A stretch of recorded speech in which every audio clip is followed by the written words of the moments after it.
باللہ من الشیطان الرجیم بسم اللہ الرحمن الرحیم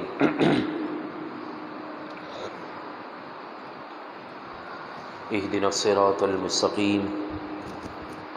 صراط الذین انعمت علیہم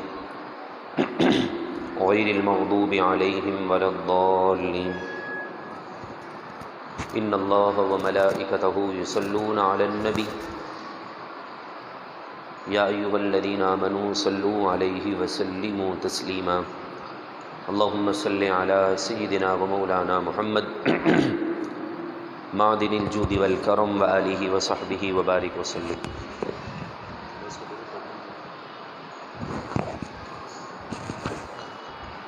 والحبیب الذی ترجى شفاعته لكل هول من الأهوال مقتحم یا من یشفع عند حضرت طه اشفع لنا یا اوجہ الشفعاء نظرت الى بلاد اللہ جمعا كخردلة على حكم اتصال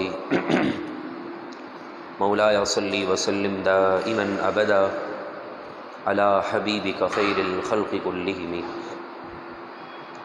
خالق کائنات کا بے حد کرم ہے اور اسی کے فضل سے الحمدللہ آج جمعۃ المبارک کی ان پرنور ساعتوں میں 6 ربیع الثانی آج کی بابرکت دن میں ہم یہاں پر سیرت طیبہ کو سماعت کرنے کے لیے جمع ہوئے ہیں. رب العالمین سب شامل ہونے والے احباب کو اور خصوصاً مغرب اور عشاء کی نماز جو ہماری اس مسجد میں ادا کرتے ہیں، رب العالمین انہیں خصوصی طور پر اس کی برکتیں عطا فرمائے. ہجرت کا دوسرا سال چل رہا ہے اور بدر کے واقعات کی آج آخری نشست ہے کہ کس طرح اللہ تبارک و تعالی نے مسلمانوں کو بدر کے میدان میں فتح عطا فرمائی، کیسی کیسی مصیبتیں پریشانیاں مسلمانوں نے وہاں پر اٹھائیں، مگر مصیبتوں اور پریشانیوں کی اس سواری کے بعد رب العالمین نے نعمتوں کے کیسے کیسے انبار لگا دیے. ان تمام کا ذکر ہم نے سماعت کر لیا. اور رسول اللہ صلی اللہ تعالی علیہ وسلم کی یہ عادت کریمہ تھی، جب آپ کسی میدان میں ہوتے اور وہاں اللہ تبارک و تعالی آپ کے صدقے سے آپ کی امت کو فتح عطا فرما دیتا تو آپ 3 دن وہیں قیام کرتے تھے تاکہ وہاں پر اللہ تبارک و تعالی نے جو انعام فرمائے ہیں ان کا شکریہ ادا ہو جائے اور رب العالمین کی اس زمین کو قیامت تک کے لیے گواہ بنا دیا جائے. تو 3 دن آپ نے وہیں قیام کیا. بدر کے میدان میں فتح مل جانے کے بعد پیر کے دن آپ واپس مدینے کی طرف چلتے ہیں اور جب آپ وہاں 3 دن رہے تو آپ نے 3 دن میں اکثر یہ کلمات اپنی زبان سے ادا کیے: اللہ الذی لا الہ الا ہو، اللہ الذی لا الہ الا ہو، اللہ الذی لا الہ الا ہو. اور پھر جب آپ تیسری بار پڑھ لیتے تو تیسری بار الفاظ اس طرح پڑھتے کہ اللہ الذی لا الہ الا ہو، اللہ اکبر، الحمد للہ الذی صدق وعدہ ونصر الاحزاب وحدہ. کہ اللہ تبارک و تعالیٰ کی حمد و ثنا کہ جس نے اپنا وعدہ سچا کر دکھایا. الذی صدق وعدہ، وہ رب جس نے اپنا وعدہ سچا کر دکھایا اور دیگر جماعتوں پر اپنے محبوب کی جماعت کو فتح اور نصرت عطا فرما دی. اس الفاظ کے ساتھ آپ رب العالمین کا شکر ادا کرتے اور 3 دن قیام کے بعد آپ واپس وہاں سے نکلے تو حضور علیہ الصلاۃ والسلام نے سب سے پہلے حضرت زید بن حارثہ کو کہا کہ جاؤ مدینے کی طرف اور اہل مدینہ کو یہ خوشخبری دے دو کہ اللہ تبارک و تعالی نے ہمیں مشرکین مکہ اور بڑے بڑے رؤساء یعنی سرداروں پر اللہ تعالی نے فتح عطا فرما دی ہے. جس وقت حضرت زید بن حارثہ مدینے پہنچے تو اس وقت رسول اللہ صلی اللہ تعالی علیہ وسلم کی صاحبزادی جو کہ حضرت عثمان کے نکاح میں تھیں، آپ کو جو ہے وہ دفن کیا جا رہا تھا. مدینے میں آپ کا وصال ہو چکا تھا اور اسی لیے رسول اللہ صلی اللہ علیہ وسلم نے حضرت عثمان رضی اللہ تعالیٰ عنہ کو ان کی زوجہ کے خدمت کے لیے، کیونکہ بیمار تھیں آپ کی زوجہ اور میرے محبوب کی بیٹی، تو اس لیے آپ کو وہیں رکنے کی اجازت دے دی اور کہا کہ آپ یہیں رکیں، آپ مدینے میں ہوں گے اللہ آپ کو بدری صحابی ہونے کا ثواب عطا فرما دے گا۔ یہ رسول اللہ صلی اللہ علیہ وسلم کو اللہ تبارک و تعالیٰ نے اختیار دیا تھا کہ آپ جس کے لیے کوئی بھی حکم بیان کر دیں وہ اس کے لیے حکم ہو جاتا تھا۔ جیسا کہ ایک شخص آیا اور اس نے کہا کہ یا رسول اللہ صلی اللہ علیہ وسلم، میں مکمل نماز نہیں پڑھ سکتا، میں ایمان تو لانا چاہتا ہوں مگر 5 وقت کی نماز نہیں پڑھ سکتا۔ سارے مسلمانوں کے لیے یہی حکم ہے کہ دن میں 5 نمازیں پڑھیں، نئے آنے والے مسلمان کے لیے بھی یہی حکم ہے کہ وہ اس عمل پر مکمل عمل کرے۔ لیکن اس نے عرض رسول اللہ سے کی تھی اور ان کے در سے تو کوئی خالی جاتا نہیں ہے، تو فرمایا کہ اگر تم 5 نہیں پڑھ سکتے 2 پڑھ لو، اللہ تمہیں 2 کے بدلے بھی 5 کا ثواب عطا فرما دے گا۔ اور ہم بھی کتنے خوش نصیب ہیں، نمازیں ہم پر 5 آئی تھیں، ہم پڑھتے 5، 50 آئی تھیں پڑھتے 5 ہیں، لیکن ان 5 کے بدلے میں اللہ 50 نمازوں کا ثواب عطا فرماتا ہے۔ یہ حضور علیہ الصلاۃ والسلام کو اللہ تعالیٰ نے اختیار اور کمال دیا تھا۔ بدر کے میدان میں 17 کے قریب یا 13 کے قریب صحابہ کرام علیہم رضوان شہید ہوئے تھے، 14 شہید ہوئے تھے اور 70 سے زیادہ جو ہے وہ کافروں کے لوگ واصل جہنم ہوئے۔ رسول اللہ صلی اللہ علیہ وسلم نے ایک گڑھا کھدوایا، سارے مشرکین مکہ کو اس میں ڈلوا دیا اور دوسرے گڑھے کے اندر ان کے جتنے بھی سردار تھے ان کو وہاں پر جو ہے زمین کے اندر دفن کر دیا اور پھر مٹی برابر کر دی۔ پھر اس کے بعد رسول اللہ صلی اللہ علیہ وسلم نے ان کافروں کی قبر پر کھڑے ہو کر سوالات کیے۔ فاروق اعظم نے پوچھا کہ آپ مردوں سے باتیں کر رہے ہیں، تو کہا کہ اے عمر، تم سے زیادہ اب میری یہ باتیں سن رہے ہیں، اس لیے کہ جب بندے کی روح جسم سے نکل جاتی ہے تو وہ روح آزاد ہو جاتی ہے، اور آزاد ہو جانے کے بعد اس کی طاقت اور بڑھ جاتی ہے۔ جب کافروں کا یہ روح کا عالم ہے تو پھر مسلمانوں کی روح کی تو بات ہی نرالی ہوگی، اور جب مسلمانوں کی روح کو اللہ نے یہ طاقت دی ہے تو انبیاء، صلحاء، صالحین، اولیاء کاملین کی روح کو تو اس سے بھی بڑا درجہ اور مقام مل چکا ہے۔ پھر اس کے بعد رسول اللہ صلی اللہ علیہ وسلم نے وہاں سے مدینے کی طرف چلنے کا ارادہ کیا، اور پھر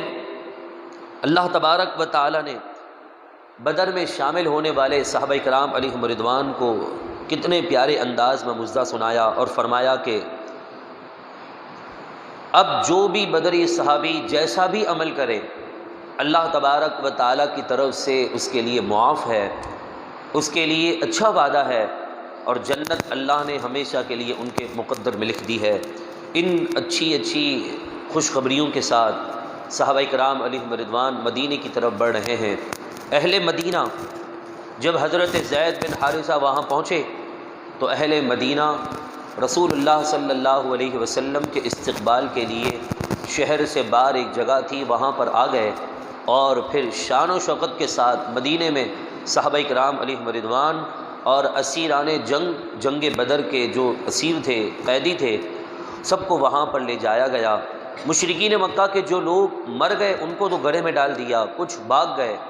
اور اچھی تعداد میں مسلمانوں کے ہاتھ آ چکے تھے، ان کو وہ سب قیدی بنا کر مدینے کی طرف لے آئے۔ اور ایک ایسا قیدی تھا جس نے ایک صحابی رسول کے آنکھ میں یا پھر گردے کے قریب نیزہ اتنا زور سے مارا تھا کہ وہ بدر کے میدان میں تو شہید نہ ہوئے، زخمی ہو چکے تھے، بس جب مدینے کی طرف بڑھ رہے تھے تو راستے میں ان کی شہادت ہو گئی۔ اس قتل کے بدلے میں اس بدبخت انسان کو بھی واصل جہنم کر دیا گیا، اور پھر یہ قافلہ مدینے کی طرف بڑھ رہا ہے، یہاں تک کہ روایت میں آتا ہے کہ حضرت عباس اس وقت ایمان نہ لائے تھے، آپ کافروں کی طرف سے آئے ہوئے تھے، بعد میں آپ ایمان لے آئے، آپ پڑھے لکھے تھے، آپ کے پاس تعلیم بھی بڑی تھی اور تجربہ بھی بڑا تھا، تو رسول اللہ صلی اللہ علیہ وسلم نے جن قیدیوں کے پاس کپڑے نہ تھے انہیں کپڑے دیے، جن کے پاس کھانے کی اشیاء نہ تھیں ان قیدیوں کو کھانے کی اشیاء فراہم کر دی، اور ساتھ میں حضرت عباس نے کہہ دیا کہ یا رسول اللہ میں تو اسلام لے آیا ہوں، آپ مجھے معاف کر دیجئے۔ تو جو آپ کے پاس اس وقت مال موجود تھا وہ تو مسلمانوں نے پہلے ہی اپنے قبضے میں لے لیا تھا، وہ مال غنیمت بن چکا تھا۔ تو کہا کہ یا رسول اللہ اس مال کے عوض جو آپ کے ساتھیوں نے میرا لے لیا ہے بدر کے میدان میں، اس مال کے عوض مجھے فدیے کے طور پر چھوڑ دیں، اس کے علاوہ تو میرے پاس کوئی مال نہیں ہے۔ رسول اللہ صلی اللہ علیہ وسلم یہ بات سننے کے بعد مسکرائے اور اپنے چاچا سے کہنے لگے کہ اے چاچا جان، وہ مال جو آپ نے نکلتے وقت اپنی زوجہ کو دے دیا تھا، جو اچھا خاصا سونا اور چاندی کی جو رقم اور سونے اور جواہرات جو آپ نے گھر میں چھپا کر رکھے ہیں، اور کہا تھا کہ میں اگر اس جنگ میں مارا جاؤں تو یہ اس کو اتنا دے دینا، اس کو اتنا دے دینا، اس کو اتنا دے دینا، میرے فلاں قبیلے کے دوست کو اتنا دے دینا، فلاں کو اتنا دے دینا، وہ مال جو آپ نے اکیلے میں رات کے وقت اپنی بیوی کو دیا تھا، میری چاچی کو دیا تھا، اس مال کا حساب کون دے گا؟ یہ سننا تھا کہ حضرت عباس حضور کے قدموں میں گر گئے اور کہنے لگے کہ یا رسول اللہ، جس ذات نے آپ کو برحق نبی بنا کر بھیجا ہے وہ ذات آپ کو سب کچھ بتا دیتی ہے، یہ بات تو میرے اور میرے بیوی کے درمیان تھی، اللہ نے آپ کو بھی علم عطا فرما دیا تھا اور آپ نے بھی اس بات کا علم کا اظہار کر دیا کہ وہ مال بھی حساب دو۔ پھر اس کے بعد حضرت عباس بھی ایمان لے آئے، اور ان میں جو قیدیوں کے اندر جو تعلیم کے اعتبار سے پختہ تھے، تجربے کے اعتبار سے پختہ تھے، ان لوگوں کو آزادی اس شرط پر ملی کہ مدینے میں جو صحابہ اور مہاجرین ہیں ان میں سے جس کے پاس تعلیم نہیں، جنہیں لکھنا اور پڑھنا نہیں آتا، آپ کو آزادی اس شرط پہ ملے گی کہ آپ ان مجاہدین کو، ان انصار صحابہ کو یہ تعلیم جو ہے سکھائیں، انہیں لکھنا اور پڑھنا سکھائیں، اس شرط پر آپ کو آزادی مل جائے گی، ورنہ زندگی بھر آپ کو مسلمانوں کی قید میں رہنا پڑے گا۔ تو انہوں نے اس بات کو مان لیا، جو پڑھے لکھے لوگ تھے مشرکین مکہ میں سے، ان لوگوں نے مدینہ منورہ میں موجود صحابہ کرام علیہم رضوان کو لکھنا اور پڑھنا سکھایا، جس میں بڑے بڑے لوگ، جس میں بڑے بڑے نام صحابہ کرام علیہم رضوان کے شامل ہیں کہ انہوں نے کفار کی ان آزادی چاہنے کے لیے ان سے تعلیم حاصل کی۔ اور یہ بات میں بھی آپ سے کہوں گا کہ جس قوم کے اندر علم اور تعلیم اور ادب نہیں ہوتا وہ قوم کبھی بھی آگے نہیں بڑھ سکتی ہے۔ علم، تعلیم، ادب یہ قوم کی بلندی کا سب سے بڑا اور سب سے اہم مرحلہ ہوتا ہے، پہلی سیڑھی ہوئی ہوتی ہے۔ ہمارے یہاں دیکھیں، آج اندرون سندھ چلے جائیں، اندرون پنجاب چلے جائیں، لوگوں کو دبا کر اسی لیے رکھا جاتا ہے وہ پڑھے لکھے نہیں، اگر پڑھ لکھ کے لیں گے تو سامنے آواز نکال کر بلند آواز سے کہنا شروع کر دیں گے۔ انہیں ان پڑھ اسی لیے رکھا جاتا ہے کہ ان کی آنے والی نسلوں کو بھی ہمارا غلام بنا دیا جائے، ہم جو کہیں وہ اس پر وہ ہاں کہیں۔ مگر جب قوم پڑھنا لکھنا شروع کرتی ہے، جب قوم کے اندر علم، تعلیم اور ادب کا معیار واقع ہو جاتا ہے، پھر اس قوم کو کبھی بھی کوئی گرا نہیں سکتا ہے۔ ابھی دیکھ لیجئے ہمارے علاقے کا حال بھی یہی ہے، دین اور دنیاوی تعلیم میں ہم کتنے لو کوالٹی کے انسان ہیں کہ ہمیں اتنا تک نہیں پتا کہ مسجد میں آ کر رہنا کیسا چاہیے، مسجد میں باتیں کیسی کرنی چاہیے۔ ایک شخص ایسا بھی ہے، نمازیوں میں سے ہوتے ہیں اکثر، کہ جو مسجد کا ادب تو ایک طرف، مسجد میں کھڑے ہو کر شور مچا کر وقت پر صرف بحث شروع کر دی، فلاں آدمی نے یوں کر دیا، فلاں نے یوں کر دیا، لیکن رسول اللہ صلی اللہ تعالی علیہ وسلم نے کافروں کو بھی آزادی اس شرط پر دی کہ تمہارے پاس علم ہے، تعلیم ہے، تمہیں کچھ علم، نالج ہے تمہارے پاس، وہ پڑھنا اور لکھنا تم ہماری قوم کو سکھا دو، تب جا کر ہم تمہیں آزادی دیں گے۔ اور یہ منشور اگر ہم نے اپنی زندگی میں بنا لیا نا، کہ ہم جتنی فکر اپنے بچوں کی کرتے ہیں، جتنی فکر ہمیں اپنے بھائی کے بچوں کی فکر ہوتی ہے، جتنی فکر ہمیں اپنے بہن کے بچوں کی ہوتی ہے، یہی فکر اگر ہم اہل محلہ کے بچوں کے لیے کر لیں، اہل محلہ کے نوجوانوں کے لیے کریں، تو کبھی بھی آپ کو گلیوں کے اندر گیمنگ زون نظر نہیں آئیں گے، وہاں پر پٹی کھیلتے ہوئے آپ کو کوئی نظر نہ آئے گا، کیونکہ وہاں آپ کا لال کھڑا ہوگا تو آپ 2-4 لگا کر اسے گھر کی طرف گھسیٹ کر لے جائیں گے۔ مگر آپ نے دکان کھول کر رکھی اس لیے کہ آپ کا دھندا چل رہا تھا اور نوجوان کی نسلیں برباد ہو رہی تھی۔ خود ایک والد نے، گھر کے فرد نے مجھے بتایا کہ میرا نوجوان بچہ جاب پر گیا تو کسی شیعہ لڑکی کے عشق میں پاگل ہو گیا۔ اب وہ نہ ہاں کو ہاں سمجھتا ہے، نہ کو نہ سمجھتا ہے، کچھ بھی نہیں، بس کہتا ہے کہ میں اب اگر زندگی گزاروں گا تو اس کے ساتھ گزاروں گا۔ مجھے بتائیے کتنی بے حیائی، علم اور تعلیم سے دور کا یہ معیار ہمارے قوم کے اندر عام ہو چکا ہے۔ لہذا جہاں آپ اپنے بچوں کو دنیاوی تعلیم دیں، وہاں دینی تعلیم پر بھی فوکس کریں۔ وہ ماں باپ بڑے خوش نصیب ہیں جو اپنے بچوں کے گال کو لال اس لیے کرتے ہیں کہ تم قرآن ٹھیک پڑھو، تم دین صحیح سیکھو۔ جو ماں باپ اپنی بچوں کو صرف دنیا کے پیچھے لگاتے ہیں نا، ان کے ماں باپ کی نظریں مرنے سے پہلے معاشرے کے سامنے جھک جاتی ہیں، کیونکہ ان کے پاس ادب نہیں ہے۔ میں سچ کہہ رہا ہوں، دنیاوی تعلیم کی گندگی بہت ہے، وہ ایک گندا میدان ہے۔ اس کے اندر آپ نے اپنے بچے کو اکیلا چھوڑ دیا تو آپ کا بچہ آپ کا بھی بے ادب ہو جائے گا۔ وہ بچہ آپ کے سامنے بھی آنکھ اٹھا کر بات کرے گا، وہ بچہ آپ کی زوجہ یعنی وہ بچہ اپنی ماں کے سامنے بھی بلند آواز سے بات کرے گا۔ اس گندگی معاشرے کی ضرورت ہے، لیکن اس گندگی کے ساتھ ساتھ صاف پڑھائی، دینی تعلیم بھی ضروری ہے۔ ایسے اچھے مدارس ہوں، ایسے اچھے مراکز ہوں جہاں پر دینی اور دنیاوی تعلیم ہو، کیونکہ بدر کے میدان میں بھی صحابہ کرام علیہم رضوان کو اسی شرط پر کافروں کو چھوڑا گیا کہ آپ ہمارے بچوں کو، ہماری قوم کے بچوں کو تعلیم دے دیں، ہم آپ کو آزاد کر دیں گے۔ کتنے مشرکین مکہ کے لوگ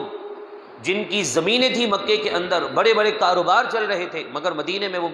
قید کی زندگی گزار رہے تھے۔ شرط ایک رکھی میرے محبوب نے، کیونکہ اللہ تبارک و تعالیٰ نے سب سے پہلی وحی بھی نازل کی تو وہ بھی علم کے اوپر تھی کہ اقرأ بسم ربک الذی خلق۔ پیارے حبیب آپ پڑھیے اپنے رب کے نام کے ساتھ۔ پڑھنا لکھنا قوم کے عروج کا سبب بن جاتا ہے، اور جو قوم تباہ ہونا چاہتی ہے، یا یوں کہہ لیجئے کہ جس قوم کے مقدر میں تباہی ہے،